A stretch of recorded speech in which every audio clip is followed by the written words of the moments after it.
Alright, let's get started. So this is the problem we left on last time. This is a Hall voltage problem. And just to remind you of the setup, we've got this U shape of wire with a resistor at one end, and the two legs of that wire are connected by another wire of length L, but this one's free to move. It can move either to the left or to the right. And this whole setup is sitting in some constant magnetic field. So that magnetic field is pointed into the screen, and we know that because that's what all these X's represent. You think of them like the fletching on the back of the arrow as it travels away from you and into the screen. And so as this length of wire L moves to the left or to the right, we're going to have a different amount of field lines that are passing through this square on the left, the square that's made between this wire, the top wire, the resistor, and the bottom wire. And so as the number of field lines changes, we can think of that as a change in flux. And as the flux through this loop changes, we're going to induce some kind of voltage. That's just Faraday's law. So if we induce a voltage in this loop, then we're going to have some kind of energy that this resistor can then use. And so if this was instead a light bulb, the light bulb should light up. So let's calculate what that induced voltage is, use Ohm's law to get this current, and then we'll use Lenz's law to figure out what direction the current's traveling in. So from the Hall voltage formula, we are going to find our EMF, this epsilon right here, just by doing B times L times V. And this is lowercase v for velocity, not V for voltage. That's what this epsilon is standing for. So we're just going to multiply the three together. This one times this one times this one. And hopefully we could all do that in our head, because 0.1 times 10 is just going to give us 1, and 1 times 2 is 2. So that's our induced voltage, 2 volts in that loop when we move this wire towards the resistor at 10 meters per second. And so now if we want to find this induced current, that's just Ohm's law. It's going to be this 2 volts divided by these 100 ohms. So we're going to do 2 volts divided by these 100 ohms, which is in E7, and we find that we get 0.02 amps of current. 2 divided by 100 should be 2 hundredths. So we know there's 0.02 amps of current traveling through this resistor. We just have to figure out what the direction is. And so we've got this stretch of wire that's moving towards the resistor. When it moves towards the resistor, we're going to have fewer field lines passing through here. So nature is going to induce a magnetic field to make up that change. Nature is going to induce a magnetic field to give us back those field lines that we lost. If we had them pointed into the screen, nature is going to induce a magnetic field into the screen as well, and our fingers will curl in the direction of that current. So we can get my hand where I want it to be in this camera. The induced magnetic field is in, and our fingers are going to curl this way. So across that resistor, the current is up. Everybody got that? So as a quick recap, there's more to magnetism than just these permanent magnets that we've seen before. You're actually able to create some kind of magnetism with electricity as well. So moving charges, or what we call current, can produce a magnetic field. And so if we have a straight line wire, we can find the shape of that magnetic field with our right-hand rule. And if we have a loop of wire, like in this setup right here, we can create some kind of magnetic field just from this electricity as well. And it'll again be found by the right-hand rule, only now our fingers curl with the current and our thumb points in the direction of that magnetic field. So this device right here is what's known as a solenoid. And solenoids have a lot of different uses. So like, for example, if I was to show you this video, so this is an alarm bell that's in my parents' garage. And so you've got an electromagnet right down here. This is just a coil of wire. So this is our solenoid. And then there's another solenoid up here. And this whole thing is powered by these leads that come to some power supply somewhere else. And so once electricity travels through, this bottom solenoid is going to have current traveling through it. And so because we've got a loop of wire with current traveling through it, there's an induced magnetic field, and that is going to push this little metal bar out to strike this arm and ring the bell. But if this loop has current traveling through it and creating a magnetic field, that magnetic field is going to travel through this top loop, which is then going to create its own current and its own magnetic field to push its own bar. And so as these two fight back and forth, we're going to have the ringing that occurs with this bell. So induced current creates a magnetic field in one, which induces a current in the other, which creates a magnetic field, and then they just fight back and forth, which gives us this ringing on this bell.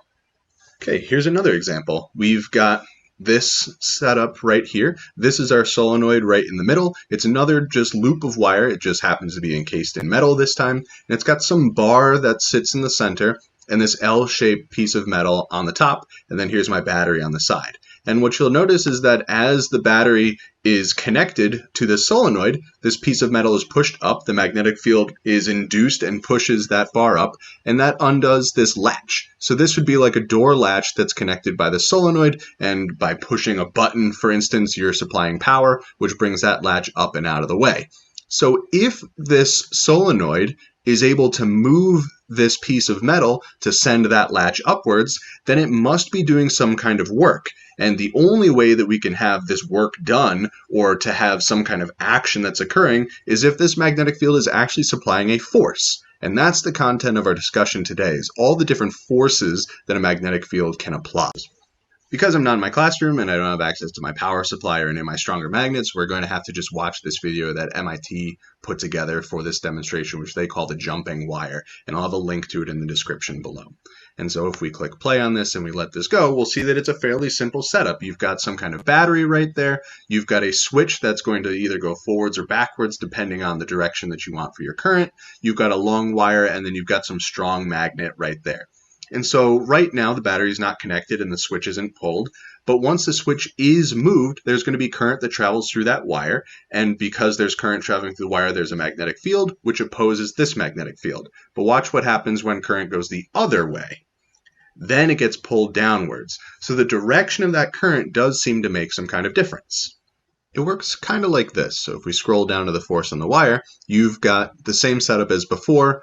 You've got a long stretch of wire which is going to go between the poles of this horseshoe magnet. And so our magnetic field is always going to go from the North Pole to the South Pole. So in this picture, our magnetic field is going to the right. And we saw that depending on the direction of current, we either have the wire move in or move out. So we can see in these two setups, the magnetic field always goes to the right. But if current is traveling upwards, that means the force is in towards the magnet, and if current's traveling downwards, the force is away from the magnet.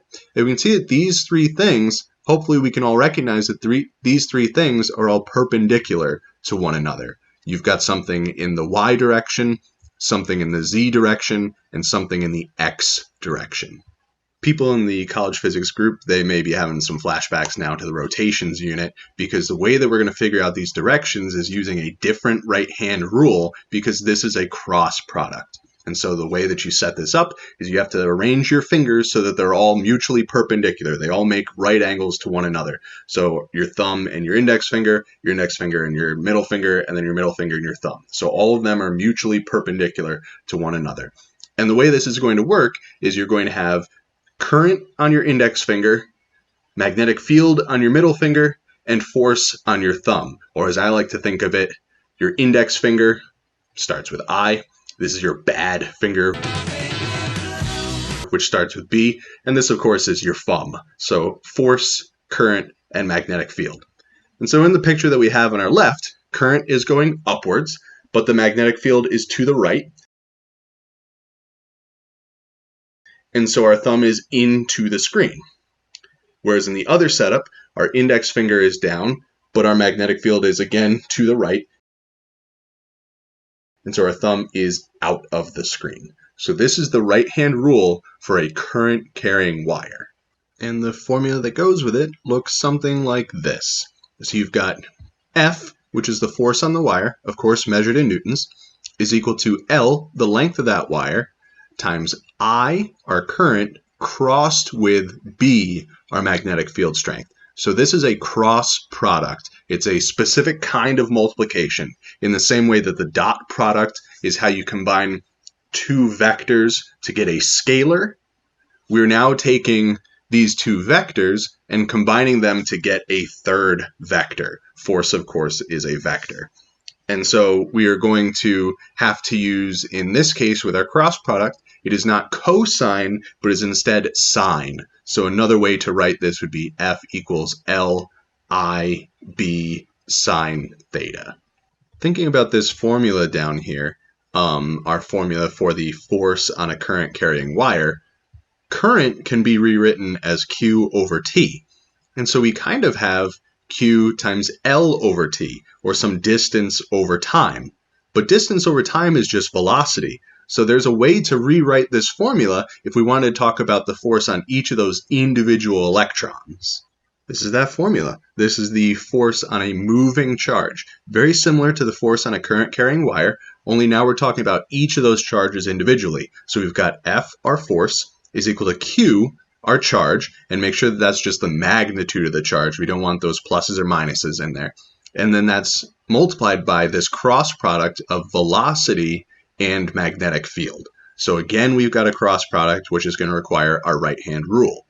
All right, so let's practice this other right-hand rule. Let's imagine that we have these charges right here, which are going to be sent with some velocity and travel through this magnetic field that's created by having these two bar magnets next to one another. And so if we were to use our positive charge first, we're going to have our first finger, our index finger, being our velocity, and our middle finger being our magnetic field, and then our thumb, of course, is the force. So in this case, the positive charge is into the screen, but our magnetic field is pointed to our right, and that means it's going to be repelled downwards.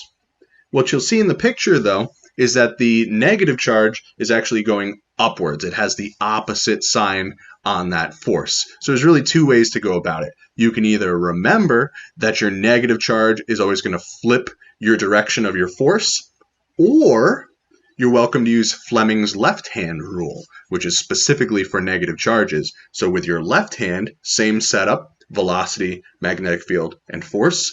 Velocity is in, magnetic field is to the right, and so our force is pointed upwards. At this point, I think it's a good time to pause and practice these things, though. So this is the challenge that I'm going to give you to wrap up this video. We've got this rectangular loop of wire that has current traveling through it, and it's partially submerged in this constant magnetic field. So what we need to do is we need to figure out what the net force is on this rectangular loop of wire. Give this a try, and we'll start tomorrow's video with this problem. As always, email me if you have any questions.